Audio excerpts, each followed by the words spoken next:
ಹೆಣ್ಮಕ್ಳಿಗೆ ಅಂದ ಇದ್ರೆ ಚಂದ, ಗಂಡ್ಮಕ್ಳಿಗೆ ಮರ್ಯಾದೆ ಇದ್ರೆ ಚಂದ ಕಂದ. ಮರ್ಯಾದೆ ಬರೀ ಗಂಡು ಮಕ್ಕಳಿಗೆ ಅಷ್ಟೇ ಅಲ್ಲ ಕಂದ, ಹೆಣ್ಣು ಮಕ್ಕಳಿಗೂ ಇರಬೇಕು. ಅಂಡ್ ಸಿನಿಮಾದಲ್ಲಿ ಬೋಲ್ಡ್ ಸೀನ್ಸ್ ಮಾಡಿದ್ರೆ ಮರ್ಯಾದೆ ಬಿಟ್ಟೋರು ಅನ್ನೋದಾದ್ರೆ ನೀನ್ ಮಾಡಿರೋದೇನು ಕಂದ? ಇದೇನ್ ಪ್ಯಾಂಟ್ ಬಿಚ್ಕೊಂಡಾಗ್ಬಿಡ್ತೀಯ ನಿನ್ ಮಂಗ? ಪ್ಯಾಂಟ್ ಬಿಚ್ಚಿದ್ರೆ ಮಂಗ ಅನ್ನಲ್ಲ, ನಂಗ ಅಂತಾರೆ ಮಂಗ. ಇದೇನ್ ಪ್ಯಾಂಟ್ ಬಿಚ್ಕೊಂಡಾಗ್ಬಿಡ್ತೀಯ ನಿನ್ ಮಂಗ? ಇಡೀ ಟಾಕ್ಸಿಕ್ ಟ್ರೇಲರ್ ನಲ್ಲಿ ಏನೇನೆಲ್ಲ ಎಲಿಮೆಂಟ್ಸ್ ಇದಾವೆ, ಆದ್ರೆ ಅಕ್ಕನ್ಗೆ ಯಶ್ ಅವರು ಪ್ಯಾಂಟ್ ಬಿಚ್ಚಿರೋದು ಮಾತ್ರ ಇಂಪಾರ್ಟೆಂಟ್. ಮನೇಲಿ ಹೆಂಡತಿಯವಳೆ ಇದೇನ್ ಹೀರೋಯಿನ್ಗಳ ಜೊತೆ ನೀನ್ ಚಕ್ಕಂದ ಕಂದ? ಮನೇಲಿ ಹೆಂಡತಿ ಇರೋ ಹೀರೋಗಳ ಜೊತೆ ನೀನು ಚಕ್ಕಂದ ಆಡಿದ್ಯಲ್ಲ ಕಂದ.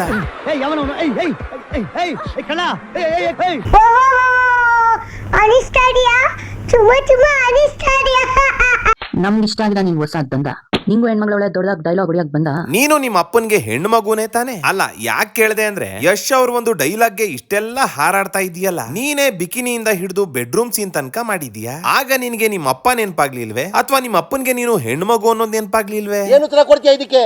ಹೇಳು ಒಂಚೂರು. I am toxic.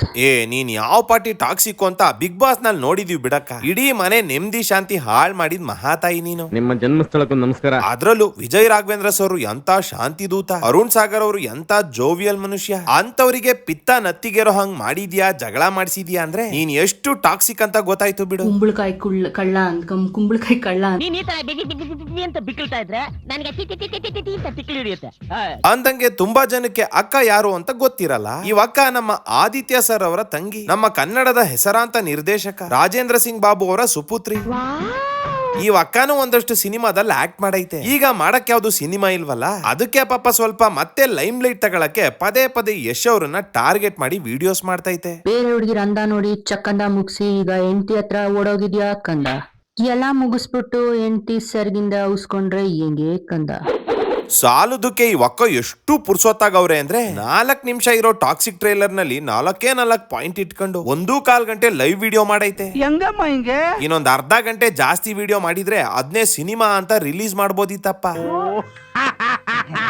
ನಮ್ಮ ಹೆಸರು ಹೇಳ್ಕೊಂಡು ಕಂಟೆಂಟ್ ಕ್ರಿಯೇಟ್ ಮಾಡ್ತಾ ಇರೋ ಎಲ್ಲಾ ಕಂಟೆಂಟ್ ಕ್ರಿಯೇಟರ್ಸ್ಗೂ ಕಂಟೆಂಟ್ ಓಡ್ತಾ ಇದ್ರೆ ಮಾಡ್ತಾ ಇರಿ, ನಮ್ದೇನು ಅಭ್ಯಂತರ ಇಲ್ಲ. ಅಕ್ಕನೇ ಏನು ಅಭ್ಯಂತರ ಇಲ್ಲ ಅಂತ ಪರ್ಮಿಷನ್ ಕೊಟ್ಟವ್ರೆ. ಸೊ ತಡ ಯಾಕೆ? ಅಕ್ಕ ಯಶ್ ಅವ್ರ ಬಗ್ಗೆ ಏನೇನ್ ಮಾತಾಡಿದ್ದಾರೆ ಎಲ್ಲಾನು ಡೀಟೇಲ್ ಆಗಿ ನೋಡ್ಕೊಂಡ್ ಬರೋಣ. ವಿಡಿಯೋನ ಸ್ಕಿಪ್ ಮಾಡ್ದೆ ಕೊನೆ ತನಕ ನೋಡ್ರಪ್ಪ. ಜೀವನದಲ್ಲಿ ಯಾವತ್ತೂ ಡಲ್ ಆಗಬಾರ್ದು, ಡಲ್ ಆದ್ರೆ ಜೀವನ ಹೊರಟುಬಿಡುತ್ತೆ. ತಗೊಳ್ಳಿ ಸರ್, ತಗೊಳ್ಳಿ. ಮೈಸೂರು ಮ್ಯಾಂಗೋ ಚಾನಲ್ಗೆ ಮರಳಿ ಸ್ವಾಗತಂ, ಸುಸ್ವಾಗತಂ. ಮರ್ಯಾದೆ ಇದೆಯಾ ಕನ್ನಡ ಇಂಡಸ್ಟ್ರಿಗೆ ಅಥವಾ ಮರ್ಯಾದೆ ಇಲ್ವಾ? ನಮ್ಮತನ ಏನು, ಹಾಲಿವುಡ್ ಏನು, ಬಾಲಿವುಡ್ ಏನು, ಟಾಲಿವುಡ್ ಏನು, ಕಾಲಿವುಡ್ ಏನು ಗೊತ್ತಿರಬೇಕು. ಹೌದು, ನಿನಗ್ ಚೆನ್ನಾಗ್ ಗೊತ್ತು ಬಿಡಕ್ಕ. ನಿಂದೊಂದ್ ಸಾಂಗ್ ಪ್ಲೇ ಮಾಡ್ತೀನಿ, ನೋಡ್ತೀಯಾ? ಇಲ್ಲೆಲ್ಲೂ ಎಮ್ಮೆನೇ ಕಾಣ್ತಾ ಇಲ್ಲ. ಇವ್ರು ಯಾವ ಎಮ್ಮೆ ಬಗ್ಗೆ ಮಾತಾಡ್ತಾವ್ರೆ?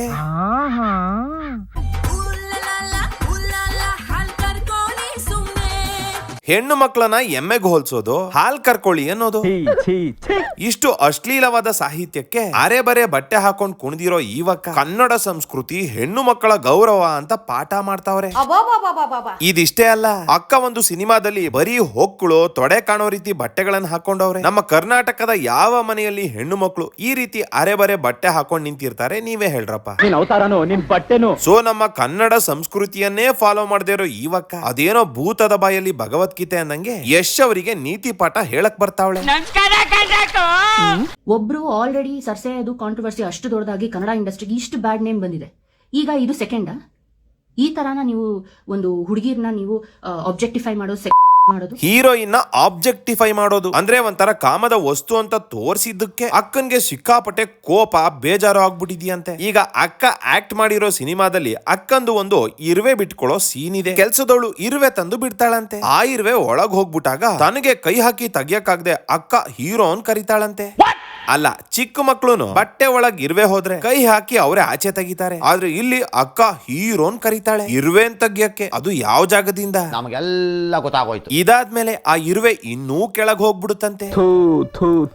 ಆಗ್ಲೂ ಇವಕ್ಕ ಆ ಇರುವೆನ ಹೀರೋನೇ ತೆಗಿಲಿ ಅಂತ ಮೆಣಸಿನ್ಕಾಯಿ ತಿಂದಿರೋ ಮಂಗನ್ ತರ ಅಲ್ಲೇ ನೆಗಿತಾ ನಿಂತ್ಕೊಂತಾಳೆ. ಕಡೆಗೆ ಹೀರೋ ಆ ಇರುವೆನ ಆಚೆ ಕರ್ಸೋಕೆ ಇವಳು ಹೊಕ್ಕಳಿಗೆ ಜೇನ್ತುಪ್ಪ ಹಚ್ಚುತ್ತಾ ಉಜ್ಜುತ್ತಾನೆ. ಇದ್ ಯಾವ್ದೋ ಬಿ ಗ್ರೇಡ್ ಸಿನಿಮಾ ಸೀನ್ ಇದ್ದಂಗಿಲ್ವೇ? ನಿಮ್ಗೊಂಚೂರು ನಾಚಿಕೆ ಮಾನ ಮರ್ಯಾದೆ ಏನೂ ಇಲ್ವಾ? ಈ ಇಡೀ ಸಿನಿಮಾ ಹೀರೋಯಿನ್ ಪಾತ್ರನ ಒಂದು ರೀತಿ ಆಬ್ಜೆಕ್ಟಿಫೈ ಆಗೇ ಬಳಸಿದ್ದಾರೆ. ಇನ್ನು ಈ ಎಮ್ಮೆ ಸಾಂಗು ಇಲ್ಲಿ ಹೆಣ್ಣು ಮಕ್ಕಳನ್ನ ಕಾಮದ ವಸ್ತುವಾಗಿ ನೀಚವಾಗಿ ತೋರಿಸಿದ್ದಾರೆ. ತಾನೇ ಇಂಥದ್ದನ್ನೆಲ್ಲ ಮಾಡ್ಬಿಟ್ಟು ಈಗ ಯಶ್ ಅವ್ರಿಗೆ ಇವಾಗ ಬೋಧನೆ ಕೊಡಕ್ ಬಂದ್ರೆ ಜನ ಬೈದೇ ಬಿಡ್ತಾರಿಯೇ. ಇದೇ ಜಾಗದಲ್ಲಿ ಸಾಯಿ ಪಲ್ಲವಿ ಅವರು ಇದನ್ನೆಲ್ಲ ಪ್ರಶ್ನೆ ಮಾಡಿದ್ರೆ ಆಗ ಜನ ಒಪ್ಕೊಂಡಿರೋರು. ಇವಾಗ ಮಾತಾಡಿದ್ರೆ ಜನ ಒಪ್ಕಂತಾರ? ಅವರಷ್ಟು ದೊಡ್ಡ ಆರ್ಟಿಸ್ಟ್ ಕಿಯಾರಾ ಅವರು, ನನಗೆ ಬಹಳ ಇಷ್ಟವಾದಂತಹ ಒಂದು ಆರ್ಟಿಸ್ಟ್. ಈ ತರಾನ ನೀವು ಪೋರ್ಟ್ರೈ ಮಾಡೋದು ಅವ್ರನ್ನ ಬಾಲಿವುಡ್ ಇಂದ ಕರ್ಕೊಂಡ್ಬಂದು. ಕಿಯಾರಾ ಅವರದು ಲವ್ ಸ್ಟೋರೀಸ್ ನ ಅಕ್ಕ ನೋಡಿಲ್ಲ ಅನ್ನಂಗದೆ. ಕಿಯಾರಾ ಅವರು ಅದ್ರಲ್ಲಿ ಮಾಡಿರೋ ಬೋಲ್ಡ್ ಸೀನ್ ಮುಂದೆ ಟಾಕ್ಸಿಕ್ ನ ಈ ಡೈಲಾಗು ಏನೇನು ಅಲ್ಲ ಬಿಡಿ. ಅರ್ಥ ಆಯ್ತು ಅನ್ಸುತ್ತೆ. ಟೈಮ್ ಇದ್ರೆ ಒಸಿ ನಿನ್ನ ಫೇವರೆಟ್ ಆಕ್ಟ್ರೆಸ್ ಕಿಯಾರಾ ಅವ್ರದ್ದು ಆ ಸೀನ್ ನೋಡ್ಬಿಡಕ್ಕ. ಈ ತರಾನ ನೀವು ಸಪೋರ್ಟ್ ಮಾಡೋದು. ಯಾರೋ ಒಬ್ರು ಪಾಪ ಬಾಲಿವುಡ್ ಅವರು ನಮ್ಮನ್ನ ನಂಬ್ಕೊಂಡು, ಕನ್ನಡ ನಂಬ್ಕೊಂಡು ಕಿಯಾರಾ ಅಂತ ಬ್ಯೂಟಿಫುಲ್ ಆಕ್ಟ್ರೆಸ್ನ ನೀವು ಈ ಎಷ್ಟಗತ್ಯ ಅಂತ ನೀವು ಕೇಳಿದ್ರೆ ಟ್ರೈಲರ್ ಅಲ್ಲಿ ಆ ಯಮ್ಮಂಗ್ ಕನ್ನಡ ಬರುತ್ತೋ ಇಲ್ವೋ, ಅವ್ರಿಗೆ ಅರ್ಥ ಆಗಿದೆಯೋ ಇಲ್ವೋ ನನಗೆ ಗೊತ್ತಿಲ್ಲ. ಅಕೌ for your kind information, toxic ನ ಹಿಂದಿಲೂ ಡಬ್ ಮಾಡಿದ್ದಾರೆ. ಅದಕ್ಕೆ ಸ್ವತಃ ಕಿಯಾರಾ ಅಡ್ವಾನಿ ಅವರೇ ಧ್ವನಿ ಕೊಟ್ಟಿದ್ದಾರೆ. ಸೊ ಆ ಡೈಲಾಗ್ ಅರ್ಥ ಗೊತ್ತಿದ್ದೇ ಅವರು ಆಕ್ಟ್ ಮಾಡಿರೋ ಅವರಿಗೆ ಪ್ರಾಬ್ಲಮ್ ಇಲ್ಲ ಅಂದ್ರೆ ನಿನಗೆ ಯಾಕಕ್ಕ ಇಷ್ಟು ಊರಿ? ಅಲ್ಲ, ಎಷ್ಟು ತಕೋತಿಯ ಅನ್ನೋ ಒಂದು ಡೈಲಾಗ್ಗೆ ನೀನ್ ಈ ಪಾರ್ಟಿ ಇರುವೆ ಬಿಟ್ಕೊಂತ ಇದೆಯಲ್ಲ, ನಿನ್ಗೇನ್ ಇರುವೆ ಅಂದ್ರೆ ಅಷ್ಟೊಂದು ಇಷ್ಟನೇ? ಇಷ್ಟು ಜನ ಹುಡುಗಿರ್ ಜೊತೆ ಇಷ್ಟು ಅಶ್ಲೀಲವಾಗಿ ಆನ್ ಸ್ಕ್ರೀನ್ ನಡ್ಕೊಂಡಿರೋದು ನನಗೆ ಇಷ್ಟ ಆಗ್ಲಿಲ್ಲ. ನಾನು ರಾಧಿಕಾ ಪಂಡಿತ್ ಅವ್ರನ್ನ ನೆನೆಸ್ಕೊಂಡು ನನಗೆ ಇರಿಟೇಟ್ ಆಗೋಯ್ತು. ಏನಪ್ಪ ಇದೆಲ್ಲ ಅಂತ. ಪಾಪ ಅವ್ರಿಗೆ ಹೆಂಗ ಅನ್ನಿಸ್ತಾ ಇರ್ಬೇಕು. ನಿಮ್ಮ ಹೆಂಡ್ತಿರೆಲ್ಲ ಸುಮ್ನಿರ್ತಾರ, ನೀವು ಹೋಗ್ಬಿಟ್ಟು ಹಿಂಗೆ ಸ್ಕ್ರೀನ್ ಮೇಲೆ ಮಾಡಿದ್ರೆ. ದುನಿಯಾ ವಿಜಯ್ ಅವರು ಮದುವೆ ಆಗಿದ್ದು 1999ರಲ್ಲಿ. ದುನಿಯಾ ವಿಜಯ್ ಅವ್ರ ಜೊತೆ ನೀನು ಕಂಠೀರವ ಮೂವಿ ಮಾಡಿರೋದು 2011ರಲ್ಲಿ. ಐ ಥಿಂಕ್ ಆಗ ದುನಿಯಾ ವಿಜಯ್ ಅವ್ರಿಗೆ ಮಗು ಕೂಡ ಇತ್ತು. ಸೊ ನೀನೆ ಒಬ್ಬ ಮದ್ವೆ ಆಗಿರೋ ಗಂಡ್ಸ್ ಜೊತೆ ಆ ತರ ಸೀನ್ಗಳನ್ನೆಲ್ಲ ಮಾಡಿದ್ಯಲ್ಲ, ಆಗ ನಿನ್ಗೆ ಅವ್ರ ಹೆಂಡತಿ ಮಕ್ಕಳು ನೆನಪಾಗ್ಲಿಲ್ವೇ? ಪರಪುರುಷನ ಜೊತೆ ಇಂತ ಸೀನ್ಗಳು ಮಾಡುವಾಗ ನಿನ್ಗೆ ಮುಜುಗರ ಆಗ್ಲಿಲ್ವೇ? ನನಗೆ ಈ ತರ ಎಲ್ಲ ಆನ್ ಸ್ಕ್ರೀನ್ ಅವರು ಇಷ್ಟು ಜನರ ಹುಡುಗಿರಿಂದ ಹೋಗೋದು ನನ್ಗಿಷ್ಟ ಆಗ್ಲಿಲ್ಲ. ನಮ್ಮ ಅಣ್ಣ ಏನಾದ್ರು ಆಗಿದ್ರೆ ಅವ್ನಿಗೆ ಕರೆದ್ ನಾನು ಹಿಂಗೆ ಬುದ್ಧಿ ಹೇಳಿರ್ತೀನಿ. ನಿಮ್ ಅಣ್ಣಂದೇ ಒಂದು ಸಿನಿಮಾದ ಸೀನ್ ಇದು. ಹೀರೋಯಿನ್ಗೆ ಅವ್ರ ಆಂಟಿ ಸ್ನಾನ ಮಾಡಿಸುವಾಗ ಆ ಆಂಟಿನ ಡಿಸ್ಟ್ರಾಕ್ಟ್ ಮಾಡಿ ಹೀರೋ ಕದ್ದು ಸ್ನಾನದ ಮನೆಗೆ ಹೋಗಿ ಆ ನಗ್ನ ಆಗಿರೋ ಹುಡುಗಿನ ಅವಳು ಕನ್ಸೆಂಟ್ ಇಲ್ದೆ ಮುಟ್ಟಬಾರ್ದೇ ಇರೋ ಜಾಗದಲ್ಲೆಲ್ಲ ಮುಟ್ಟುತ್ತಾನೆ. ಈ ಸೀನ್ ನಿಂದ ಸಮಾಜಕ್ಕೆ ಒಳ್ಳೆ ಸಂದೇಶ ಇದೆಯಾ? ಇಲ್ಲ ಸರ್, ಇಲ್ಲ. ತಾವ್ ಇದುವರೆಗೂ ಇದ್ರ ಬಗ್ಗೆ ಎಲ್ಲೂ ಧ್ವನಿ ಎತ್ತೇ ಇಲ್ವೇ? ಆ ಸೀನ್ ತಪ್ಪು ಅಂತ ನಾನು ಹೇಳ್ತಿಲ್ಲ, ಅದು ಸಿನಿಮಾದ ಪಾತ್ರಗಳು. ಬಟ್ ನೀನು ಇದನ್ ತಪ್ಪು ಅಂದ್ಮೇಲೆ ಅದನ್ನೂ ತಪ್ಪು ಅಂತ ಮಾತಾಡ್ಬೇಕಿತ್ತಲ್ವೇನಕ್ಕ? ನಿಮ್ ಅಣ್ಣನ್ ಸಿನಿಮಾದಲ್ಲಿ ಇದ್ರೆ ಓಕೆ, ನಮ್ಮ ಅಣ್ತಮ್ಮನ್ ಸಿನಿಮಾದಲ್ಲಿ ಇದ್ರೆ ನಾಟ್ ಓಕೆನಾ? And this is how I will react. You cannot be romancing 5 people ಅಶ್ಲೀಲವಾಗಿ on screen when you have a wife. ಪಾಪ ಅವ್ರು ಏನು ಹೇಳಲ್ಲ ಅನ್ಕೊಂಡು ನಿಂಗ ಮಾಡೋದು. ಒಬ್ಬ ಹೀರೋ 3-4 ಹೀರೋಯಿನ್ ಜೊತೆ ರೊಮ್ಯಾನ್ಸ್ ಮಾಡಿರೋ ಸೀನ್ ನೋಡಿ ಹಿಂಗ್ ಮಾತಾಡ್ತಾ ಇದೆಯಲ್ಲ. ಈಗ ಉಪ್ಪಿ ಸರ್ ಮದ್ವೆ ಆಗಿರೋದು 2003ರಲ್ಲಿ. ಕಟಾರಿ ವೀರ ಸುರಸುಂದರಾಂಗಿ ಮೂವಿ ರಿಲೀಸ್ ಆಗಿದ್ದು 2012ರಲ್ಲಿ. ನೀವು 3 ಜನ ಹೀರೋಯಿನ್ಗಳು ಉಪ್ಪಿ ಸರ್ ಜೊತೆ ಹಿಂದೆಯಿಂದ ಮುಂದೆಯಿಂದ ಹಾಯೋಕೋಣ ಅನ್ಕೊಂಡು ಡಬಲ್ ಮೀನಿಂಗ್ ಸಾಂಗ್ ಗೆ ಟ್ರಿಬಲ್ ಮೀನಿಂಗ್ ನಲ್ಲಿ ಕುಣಿದಿದ್ದೀರಲ್ಲ.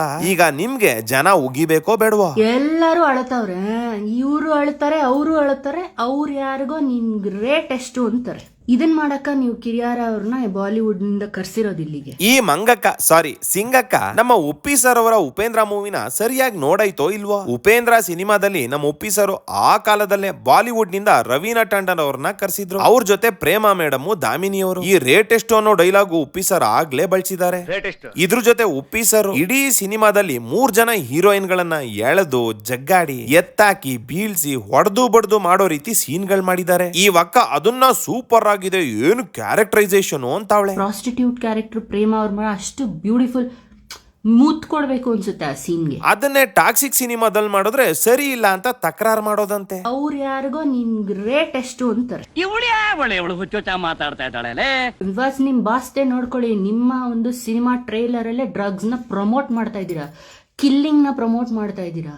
ಎಲ್ಲ ವೈಲೆನ್ಸ್ ಏನಿದು ವೈಲೆನ್ಸ್ ಓವರ್ ಡೋಸ್ ಆಗೋಯ್ತು ನಮ್ಗೆ. ವೈಲೆನ್ಸ್ ಓವರ್ ಡೋಸ್ ನ ನಿಮ್ ಅಣ್ಣವ್ರು ಆ ಕಾಲದಲ್ಲೇ ಮಾಡಿಲ್ವೇ? ಕ್ರೈಮ್ ನ ಗ್ಲೋರಿಫೈ ಮಾಡಿರೋ ಸಿನಿಮಾಗಳನ್ನ ಮಾಡಿಲ್ವೇ? ಏನ್ ನಿಮ್ ಅಣ್ಣವ್ರು ಮಾಡದೇ ಇರೋ ಸೀನ್ಗಳ ಸಿನಿಮಾಗಳ? ಡೈರೆಕ್ಷನ್ ನಮಗೆ ನಾವು ಹುಟ್ಟದಾಗಿನಿಂದ ನೋಡ್ಕೊಂಡ್ ಬಂದಿದೀವಿ ಆಯ್ತಾ. ನಮ್ಮ ಯಾವ ಸಿನಿಮಾಗಳಲ್ಲೂ, ನಮ್ಮ ತಂದೆ ಮಾಡಿರೋ ಯಾವ ಸಿನಿಮಾಗಳಲ್ಲೂ ಈ ತರ ಹೆಣ್ಮಕ್ಳನ್ನ ರಾಂಗ್ ಆಗಿ ಯೂಸ್ ಮಾಡೇ ಇಲ್ಲ.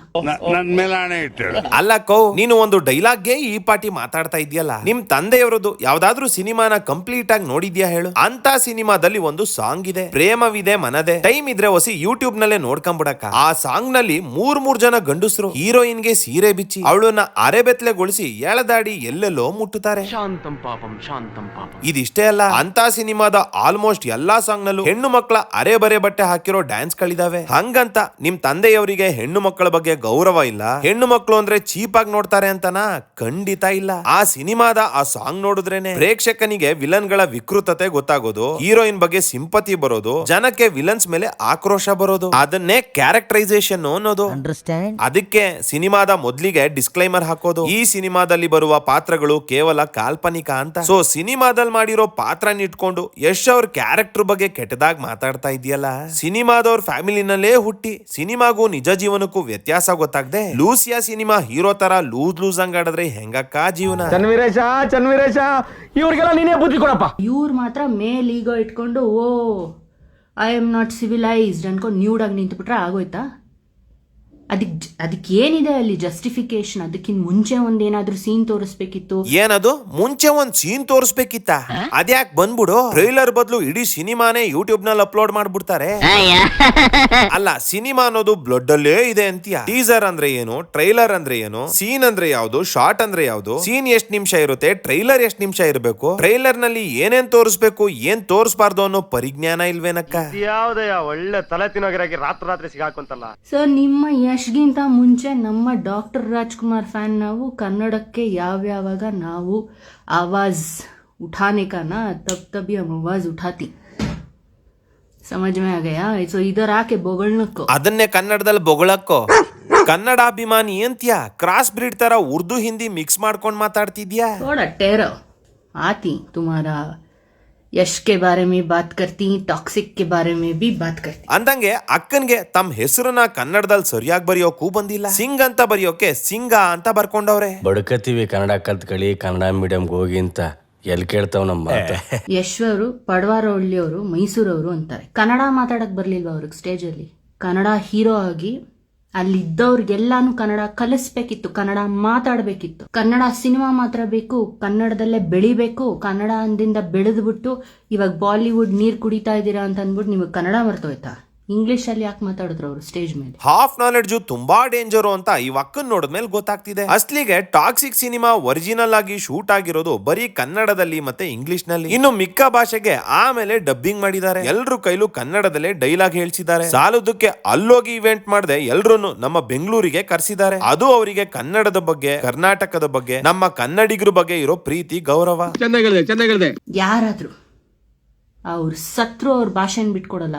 ಇವ್ರು ಯಾಕೆ ಇಂಗ್ಲಿಷ್ ಮಾತಾಡ್ಬೇಕಿತ್ತು? ಹಿಂಗ ಮಾತಾಡೋದು. ಅಕ್ಕ, ಇದು ನಿಂದೇ ವಿಡಿಯೋ ನಿಂದೇ ವಾಯ್ಸ್ ಅಲ್ವೇ? Do you think asking the Prime Minister to resign would fix this country? The easiest thing in India is to blame the Prime Minister. A country is not just built by its Prime Minister. ಅಕ್ಕವ್ರು recent ಆಗಿ ಮಾಡಿ ಹಾಕಿರೋ video ಇದು. ಅಕ್ಕವ್ರು ಕನ್ನಡಿಗರಾಗಿ ಇದ್ಯಾಕೆ English ನಲ್ಲಿ ಪುಂಕ್ತವ್ರೆ? ಬೇರೆ video ಬಿಡಿ, ಇವಕ್ಕ ಈ ವಿಡಿಯೋಲೆ ಒಂದ್ ಕಡೆ ಉರ್ದುಲ್ ಮಾತಾಡ್ತಾಳೆ, ಸೊ ಇದರ ಆಕೆ ಬೊಗಳನಕ್ಕೋ ಇನ್ನೊಂದ್ ಕಡೆ ಇಂಗ್ಲಿಷ್ ನಲ್ಲಿ ಮಾತಾಡ್ತಾಳೆ. You should have glorified the female characters. You being a female yourself, you've just glorified the male. ಒಂದ್ ಕಡೆ ನನ್ ಕನ್ನಡದವಳು ಅಂತಾಳೆ, ಮೂಗ್ನಲ್ಲೂ ಕನ್ನಡ ಮಾತಾಡ್ತೀವಿ ಅಂತ ಬರ್ದ್ಕೊಟ್ಟಿಲ್ವಾ? ಇನ್ನೊಂದ್ ಕಡೆ ಕೊಂಕಣಿ ಅಂತಾಳೆ. ನಮ್ಮ ಕೊಂಕಣಿಯವರೇ ರಾಧಿಕಾ ಪಂಡಿತ್ ಅವರು ಕೂಡ. ಹೆಂಗಮ್ಮ ಹಿಂಗೆ? He didn't have to go on stage and speak English. He could have spoken ನಮ್ಮ ತಾಯ್ನಾಡಿನ ಭಾಷೆ. ಅವರು ಕನ್ನಡದಲ್ಲಿ ಮಾತಾಡ್ಬೋದಾಗಿತ್ತು, ಯಾಕೆ ಮಾತಾಡ್ಲಿಲ್ಲ? ಅಕ್ಕ, ಟ್ರೈಲರ್ ಲಾಂಚ್ ಇವೆಂಟ್ ನ ಟ್ರೈಲರ್ ತರ 4 ನಿಮಿಷ ನೋಡ್ಕೊಂಬಂದು ಕನ್ನಡದ ಬಗ್ಗೆ ಇಷ್ಟುದ್ದ ಪುಂಗೋಕ್ ಮುಂಚೆ ಸ್ವಲ್ಪ ಈ ವಿಡಿಯೋ ನೋಡ್ರಕ್ಕ. ಐ ಥಿಂಕ್ ಮೊದಲು ಸ್ವಲ್ಪ ನಾನು ಕನ್ನಡದಲ್ಲಿ ಮಾತಾಡ್ತೀನಿ. ಕನ್ನಡಿಗರು ಹೆಮ್ಮೆಯಿಂದ ಹೇಳ್ಬೋದು, ಯಾವತ್ತೂ ತಲೆ ತಗ್ಸಕ್ ನಾವು ಬಿಡಲ್ಲ, ತಲೆ ಎತ್ಕೊಂಡು ಓಡಂಗಿರುತ್ತೆ, ಹೆಮ್ಮೆಯಿಂದ ನೋಡಿಸಿ. ಕನ್ನಡಕ್ಕೋಸ್ಕರ ಇಷ್ಟೆಲ್ಲಾ ಮಾಡ್ತಿರೋ ಯಶ್ ಅವರಿಗೆ ಕನ್ನಡದಲ್ಲಿ ಮಾತಾಡೋದನ್ನ ನೀವು ಹೇಳ್ಕೊಡ್ಬೇಕೆ? ಅವರು ಕನ್ನಡದಲ್ಲಿ ಮಾತಾಡಾದ್ಮೇಲೆನೆ ಎಲ್ರಿಗೂ ಅರ್ಥ ಆಗ್ಲಿ ಅಂತ ಇಂಗ್ಲಿಷ್ ನಲ್ಲಿ ಮಾತಾಡಿರೋದು. ಸುಮ್ನೆ ಒಬ್ರ ಬಗ್ಗೆ ಸುಮ್ನೆ ಮಾತಾಡೋಕ್ ಮುಂಚೆ ಹೊಸಿ ಡೀಟೇಲ್ ಆಗಿ ಸ್ಟಡಿ ಮಾಡ್ಕೊಂಡ್ ಬರ್ಬೇಕು. ನಂತರ ಅಂತ ಒಂದು ನಾವೇನ್ ಮಾಡದೇ ಇದ್ರೂನು ಅಲ್ವಾ, ಅದ್ರದ್ದೆಲ್ಲ ಸೌಂಡ್ ಇವತ್ತವರೆಗೂ ಹಂಗೆ ಗೂಂಜುತ್ತಾ ಇದೆ ಕನ್ನಡ ಇಂಡಸ್ಟ್ರಿಲಿ. ನಾವೇನು ಮಾಡ್ಬೇಕಾಗೂ ಇಲ್ಲ, ನಮ್ ರಕ್ತದಲ್ಲೇ ಸಿನಿಮಾ ಇದೆ. ನಿನ್ ರಕ್ತದಲ್ಲೇ ಸಿನಿಮಾ ಇತ್ತು ಕಣಕ, ಆದ್ರೆ ಈಗಿಲ್ಲ ಬಿಡು. ಆಕ್ಸಿಡೆಂಟ್ ಆದಾಗ ಅತಿಯಾದ ರಕ್ತಸ್ರಾವ ಆಗಿ ನಿನಗೆ ಬೇರೆಯವ್ರ ರಕ್ತ ಕೊಟ್ರಲ್ಲ, ಅಲ್ಲಿಗೆ ನಿನ್ನ ರಕ್ತದಲ್ಲಿದ್ದ ಸಿನಿಮಾ ಎಲ್ಲ ಹೋಗ್ಬಿಟ್ಟಿದೆ. ನಾನು ಹೇಳಿದ್ನಲ್ಲ, ನಾನು ಏನೂ ಮಾಡಿಲ್ಲ, ಜಪ ಮಾಡ್ಕೊಂಡು ಕೂತ್ರು ಸಾಕು ಅಂತ. ನೀನ್ ಜಪ ಮಾಡಕ ಪ್ರಾಬ್ಲಮ್ ಇಲ್ಲ, ಯಶ್ ಅವ್ರ ಜಪ ಮಾಡ್ತಿದ್ಯಲ್ಲ ಅದೇ ಪ್ರಾಬ್ಲಮ್. ಏನೇನು ಕಿತ್ಕೊಳಕ್ಕಾಗಲ್ಲ, ಒಂದು ಬಂಧನ ಸಾಕು, ಒಂದು ಅಂತ ಸಾಕು, ಒಂದು ಮುತ್ತಿನ ಹಾರ ಸೈಡಲ್ಲಿ ನೆಂಚ್ಕೊಳಕ್ ಇಟ್ಕೊಳ್ಳಿ. ಇದೆಲ್ಲ ನಿಮ್ಮ ಅಪ್ಪ ಮಾಡಿರೋದು ಬಿಡಕ, ಅವ್ರು ಮಾಡಿರೋ ಸಾಧನೆ ಬಿಟ್ಟು ನಿಂದೇನಾದ್ರೂ ಇದೆಯಾ ಅದನ್ನ ಹೇಳು. ಅಷ್ಟು ದಿನದಿಂದ ಬೆಳೆಯೋಕೆ ನಿಮ್ ತಂದೆ ಹೆಸರು ಬೇಕಾಯ್ತು, ಈಗ ಯಶ್ ಅವ್ರ ಹೆಸರು ಬೇಕೇ? ನಿಮ್ ಯಶು ಚಾನ್ಸ್ ಕೇಳ್ಕೊಂಡು ಓಡಾಡ್ತಾಗ್ಲಿದ್ದಾಗ್ಲಿಂದಾನು ನನಗೆ ಗೊತ್ತು. ಸದಾಶಿವನಗರ್ ಪಾರ್ಕಿಗೆ ಬರ್ತಿದ್ರು, ನಮ್ ಜೊತೆ ಹ್ಯಾಂಗ್ ಔಟ್ ಮಾಡ್ತಿದ್ರು, ಕರ್ದ್ ಕೇಳಿ ಅವ್ರು. ಹಿಂಗ್ ಹೇಳ್ತೀನಿ ಅಂತ ಬೇಜಾರ್ ಮಾಡ್ಕೊಂಬೇಡ ಕಣಕ. ನಿಮ್ಮ ತಂದೆಯವರು ಅಷ್ಟು ದೊಡ್ಡ ಡೈರೆಕ್ಟರ್ ಆದ್ರು, ನೆಪೋಟಿಸಂ ನಲ್ಲಿ ಬಂದು ಏನೂ ಸಾಧನೆ ಮಾಡಕ್ಕಾಗದೆ ಇರೋ ನಿನಗೆ ಇಷ್ಟ ಇರ್ಬೇಕಾದ್ರೆ, ಒಬ್ಬ ಡ್ರೈವರ್ ಮಗ ಸ್ವಂತ ಪರಿಶ್ರಮದಲ್ಲಿ ಬೆಳೆದಿರೋ ಸ್ವಂತ ಬ್ರ್ಯಾಂಡ್ ನಮ್ ಯಶ್ ಅವರಿಗೆ ನೆಷ್ಟಿರ್ಬೇಡ. ನಿಮ್ ತಂದೆದು ನಿಮ್ ಅಣ್ಣಂದು ಹೆಸರು ಬಿಟ್ಟು ನಿಂದು ಅಂತ ಸ್ವಂತದ್ದೇನಾದ್ರೂ ಇದ್ರೆ ಪ್ರೂವ್ ಮಾಡು, ಆಗ ನಿನ್ನ ನೀತಿ ಪಾಠ ಬೋಧನೆ ಎಲ್ಲಾನು ಒಪ್ಕೊಂತೀವಿ. ಹೆಣ್ಮಕ್ಳು ಎಲ್ಲ ಟ್ರೇಲರ್ ನೋಡಿದ್ರೆ ಎಲ್ಲಾರು ಅಳ್ತಾ ಇದಾರೆ, ಎಲ್ಲಾರ್ದು ಮೇಕಪ್ ಕಿತ್ತೋಗಿದೆ. ಯಶ್ ಮಾತ್ರ ಅಲ್ಲಿ ರಾಜನ್ ತರ ಓ ಅಂತ ಬರ್ತಾ. ಇದೇನ್ ಮೇಲ್ ಈಗೋಗೋಸ್ಕರ ಮಾಡಿದಿರಾ ಸಿನಿಮಾನ? ಟಾಕ್ಸಿಕ್ ಸಿನಿಮಾದಲ್ಲಿ ಯಶ್ ಅವರ ಮೇಲಿಗೋ ನೋಡಿ ಪಾಪ ಅಕ್ಕನ್ ಫಿಮೇಲ್ ಈಗೋ ಹರ್ಟ್ ಆಗೋಗಿದೆ. ಬೇಸಿಕಲಿ ಅಕ್ಕ ಫೆಮಿನಿಸ್ಟ್ ಅಂತೆ, ಹಂಗಂತ ಅಕ್ಕನೇ ಹ್ಯಾಶ್ ಟ್ಯಾಗ್ ಹಾಕೊಂಡವ್ರೆ. ಫೆಮಿನಿಸ್ಟ್ ಅಂದ್ರೆ ಹೆಣ್ಣು ಮಕ್ಕಳ ಸಮಾನತೆಗಾಗಿ ಧ್ವನಿ ಎತ್ತೋರು, ಹೋರಾಡೋರು. ಆದ್ರೆ ಇವಕ್ಕ ಆ ತರದ ಒಳ್ಳೆ ಕೆಲಸ ಯಾವುದು ಮಾಡಿಲ್ಲ ಬಿಡಿ. ಇವರು ಒಂಥರ ಸೋಷಿಯಲ್ ಮೀಡಿಯಾಕ್ ಸೀಮಿತ ಆಗಿರೋ ಫೆಮಿನಿಸ್ಟ್. ನಮ್ಮ ಸಮಾಜದಲ್ಲಿ ಪ್ರತಿನಿತ್ಯ ಎಷ್ಟೊಂದ್ ಜನ ಹೆಣ್ಣು ಮಕ್ಕಳ ಮೇಲೆ ಅತ್ಯಾಚಾರ, ದೌರ್ಜನ್ಯ, ಅಸಮಾನತೆ ನಡೀತಾನೆ ಇರುತ್ತೆ. ಈ ಅಕ್ಕನ್ಗೆ ಅವೆಲ್ಲ ಕಣ್ಣಿಗೆ ಕಾಣಿಸಲ್ಲ, ಅದ್ರ ಬಗ್ಗೆ ಇವರು ಧ್ವನಿ ಎತ್ತಲ್ಲ. ಇವರಿಗೆ ಸಿನಿಮಾದಲ್ಲಿ ಕೋಟ್ಯಾಂತರ ರೂಪಾಯಿ ಪೇಮೆಂಟ್ ತಗೊಂಡು ಆಕ್ಟ್ ಮಾಡೋ ಹೀರೋಯಿನ್ ಗಳ ಮೇಕಪ್ ಸರಿಗಿಲ್ಲ ಅನ್ನೋದ್ರ ಬಗ್ಗೆ ಸಮಾನತೆ ಬೇಕಂತೆ.